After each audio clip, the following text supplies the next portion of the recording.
Hey, good morning, good afternoon, good evening. What's up? What's good? This is Stevie's Tarot. Come in and join me. We're going to do assessing the need for change. You're going to find comfort here. Have black obsidian out. You can't hardly see it. I have a little black obsidian stone and little black obsidian in that. Someone, excuse me, wearing or have jewelry that has black obsidian, significant, or one of your ancestors. Ooh, sorry. One of your ancestors had black obsidian in their jewelry. Let's get into this. Something in your life. This message is for the collective. If you're here, you're meant to hear it. Period, point blank.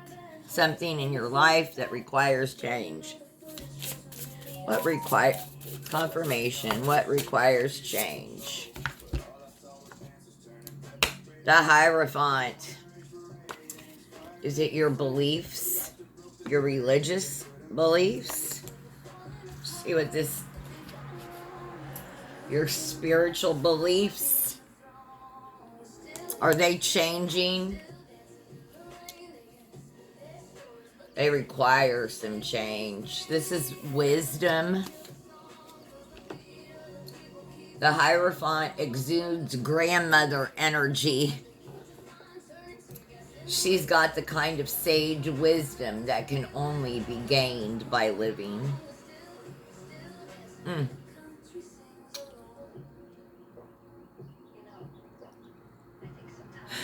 She embodies our elders, our ancestors, our spirit guides.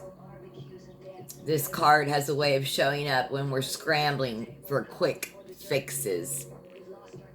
When we're certain that if only we had another degree or certification or book or healer in our lives, then we'd have our shit figured out.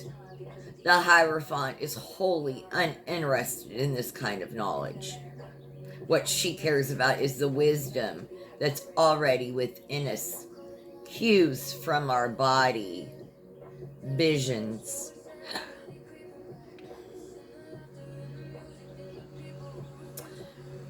Brain spotting. Have you all done brain spotting? Visions, ancestral connections, past experiences that have made a home in our cells, passed from one generation to the next. The body keeps the score. This requires some change.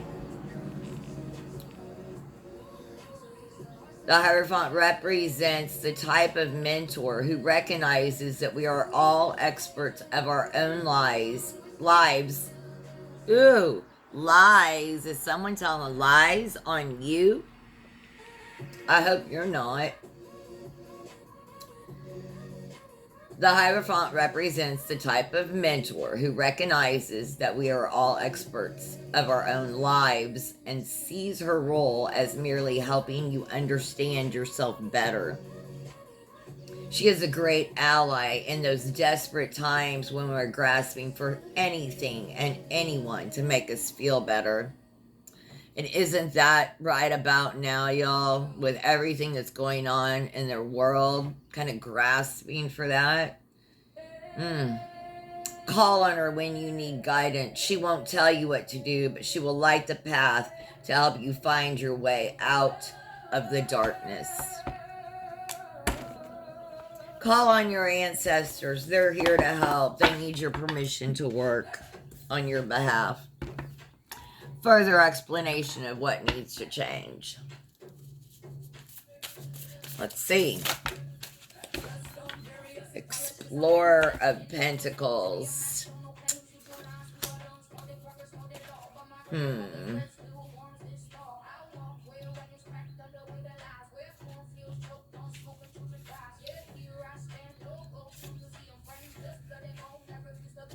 The Explorer of Pentacles is over struggle for struggle's sake. She's had it with the drama. She's done with the treadmill. She no longer wears her stress as a badge of honor. The Explorer of Pentacles is here to enjoy herself. She doesn't care how much she paid for something or what commitments were made or how prestigious an opportunity is.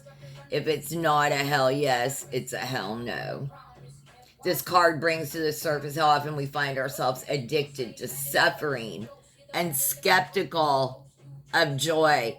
Our ancestors, look, your grandmother is here and she is telling you, forget the price, joy at all costs, right? This brings to the surface how often we find ourselves addicted to suffering and skeptical of joy. If there's anyone who wants to rewrite this narrative for us, it's Explorer of Pentacles. She firmly believes we're put on this planet to feel good. When this card appears, it's a sign to cultivate more pleasure in your life. Take a deliciously long lavender bath. Make a charcuterie board with all the expensive cheeses. Treat yourself to a bouquet of fresh lilies from the farmer's market. Let your intuition be the guide. The more pleasures we experience, the more we say fuck you to the systems of oppression that want to keep us struggling.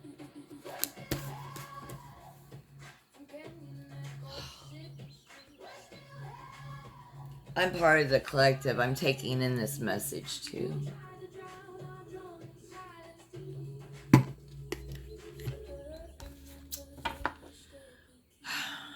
What can we do to create a positive change? What can be done to create a positive change? What can we do to create a positive change?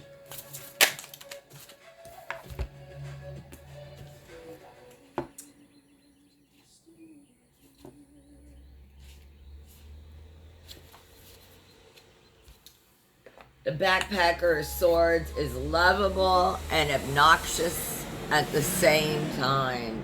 She isn't trying to be the worst, but like any teen, isn't concerned about her actions, how her actions impact others. She snaps at her parents, slams doors, lies to friends, and has a knack for arguing with teachers at the most inopportune times.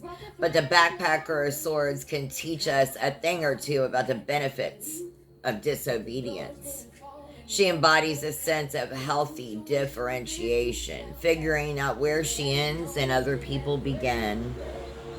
This is a vital part of the individuation process. This is what you can do to create positive change. Your ancestor, your grandmother's telling you, individuation process. We need to be able to question authority, to figure out what beliefs we agree with and which ones we don't, to make mistakes and learn from them, to chart your own path. With the aid of the Backpacker of Swords, we bring online the sacred, skeptical part of us that doesn't automatically agree with everyone.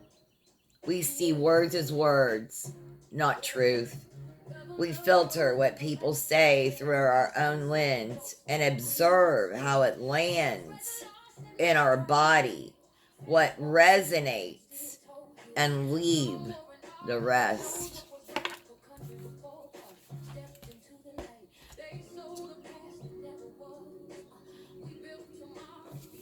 I get so much out of these readings.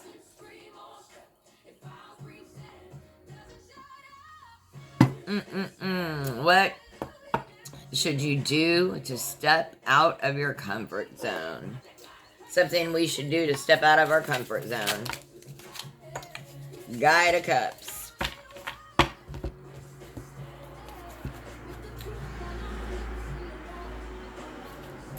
Is that like the... Let's see. The guide is like the... Oh, King. Everyone in town looks up to the Guide of Cups. This is why you should step out of your comfort zone. Everyone in town looks up to the Guide of Cups. She's a esteemed midwife. It's all about that fresh loose leaf tea and spends her Saturdays getting up impressively early to watch the sunrise. The Guide of Cups is an empowered empath we all aspire to be. She's learned how to embrace her sensitivity while staying grounded in her sense of self. This is a feat. Her superpower is setting energetic and psychic boundaries, knowing what works for her and what doesn't, and communicating her needs clearly. The flip side is the ability to respect the boundaries of others, allowing other people to have their own emotional experiences, recognizing that not everything is about her. For the Guide of Cups, self-care is not a luxury, but essential spiritual maintenance. She knows the only way to access her highest level of wisdom is when she is in touch with her heart and spirit, not when she's running around rescuing other people. We see that existing as a sensitive being in a chaotic world is with the Guide of Cups, we see that existing as a sensitive being in a chaotic world is possible. And we are given guidance we need to protect our spongy selves. That being an empath overwhelms you, can still overwhelm you, and you're learning how to set your psychic and spiritual boundaries.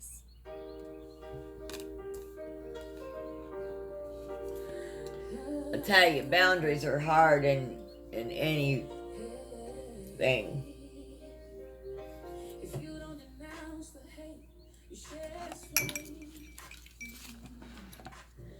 Feel the need for some evil eye protection.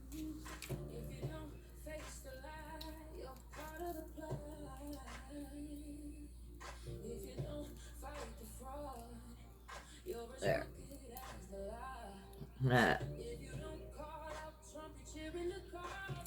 All right.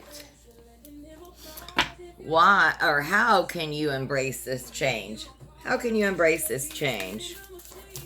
So, you're really taking care of yourself, your spiritual needs and maintenance.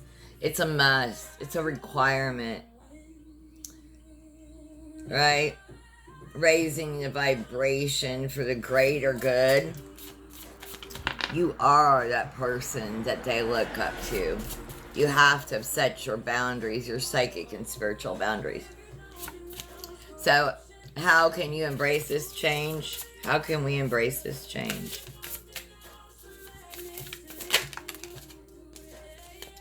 Seven of Pentacles.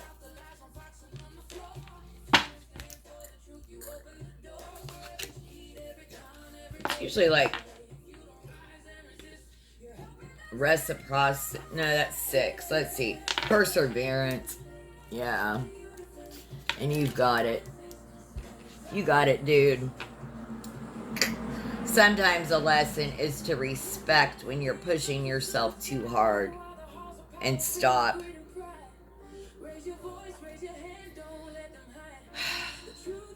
But in the Seven of Pentacles, the lesson is to honor the resistance and keep going.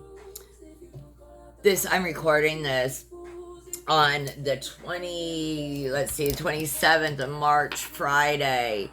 Tomorrow, March 28th, No Kings 3 protest across the nation. No kings, no ICE, no MAGA.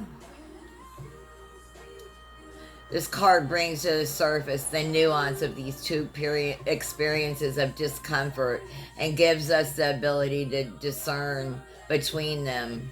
You've done all you can to nurture the seeds you've been planting, and now it's go time. You're ready. In the Seven of Pentacles, we see a woman at the summit of the Grand Teton. It took everything to get her ass up that mountain, but she fucking did it. It's not that she wasn't scared. She was. Or that the conditions were perfect. They weren't. But she prepared, got the right gear, and hired someone seasoned to lead the way. As the saying goes, we don't rise to the occasion. We fall to our level of preparation. The Seven of Pentacles shows up as a boost of confidence, assuring us even in the face of obstacles, we'll know when to change course. When we were too far outside our comfort zone, when risk outweigh reward. For now, you have all you need to move forward. So go get 'em, Tiger. Isn't that awesome? Go get him, Tiger. Did a somebody, great grandparent used to say that to you? How can you take accountability for your life and choices? How can we take accountability right now for our life and choices? It's always good to assess the need for change and stand in our power, right? Backpacker of Pentacles. Love these cards.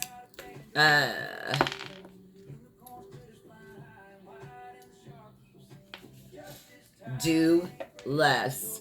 How can you take? Look, this card is telling you you've been doing this reading, telling you you've been doing too much. That you must. Self-care is not an option. It is a requirement for you. Take care of yourself, your spiritual protection, your psychic protection, right? You are someone that people look up to, and your impact abilities. Make sure you're protecting yourself, right? That you're not doing too much. The Backpacker Pentacles is an edgy cousin with the pink highlights, rad tats, and envious talent to dance like a K-pop star. If she were to start a club at school, it would be the underachieving club, because she really just doesn't give a shit. So what if she's a B student? The Backpacker of Pentacles embodies the teenage spirit of mediocrity. Have you been just accepting mediocrity in your life? This last card is how to take accountability for your life and choices. There are times I did. The satisfaction of doing the bare minimum and being fine with it. This card is chef's kiss about releasing the need to be an overachiever. It highlights all the ways we push ourselves to be productive, to prove something to someone, to avoid being deemed as bad. But being bad simply means falling short of the ridiculously high expectations imposed upon us. Thanks, patriarchy. And the Backpacker of Pentacles says, so be it. This is a card to turn to when striving to be the best. Striving to be the best is getting pretty dang old. By embracing the laissez-faire attitude of the Backpacker of Pentacles, you give yourself permission to be lazy. You recognize when something's good enough. You stop trying to live your best life, and instead take things day by day, hour by hour, minute by minute. Let's be real. Working hard is overrated. They're telling you, slow down, take care of yourself. Self-care is part of it. Like, slow your roll. Slow your roll. Let's get up. Witch's Familiar Rune Oracle. It is Friday. I hope you all have a great day. Like, I really do. I wish everyone at the good of all and the harm of none. You know why? Because if the people that were doing evil and wrong and bad, if the vibration was raised so much that they had no option but to do good, and I wish everyone was having such a good experience in life they couldn't do anything but put good back out. Their mess hurts harmless. Yeah, it hurts.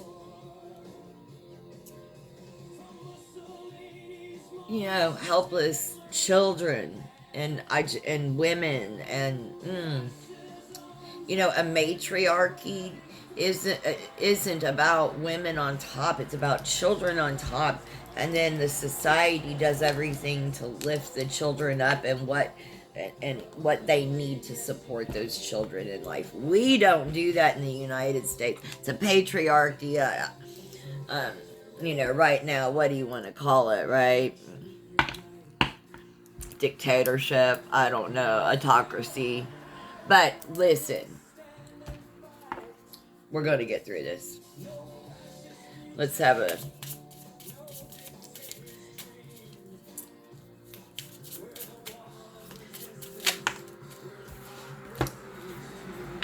Okay. Jera. I think I've gotten this one before.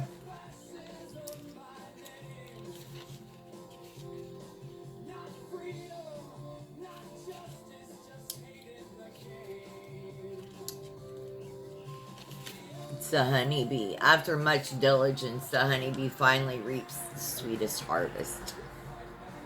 They are connected and attuned to the slow, ever-moving cycles of nature and time. Again, slowing down. The bee needs to move through many steps and stages before their efforts in the wildflower field brings the joyful harvest of honey. As the 12th rune, Jera speaks of the yearly cycles of tilling soil and reaping. I just planted my seeds for flowers, wildflowers. It awaits the slow arrival of change with patience, planning, and hard work. Jera has a steady and joyous energy, and it calls to you to pause for a moment and pay attention. You will reap what you sow. But are you sowing the future you want? It also asks, is the timing right?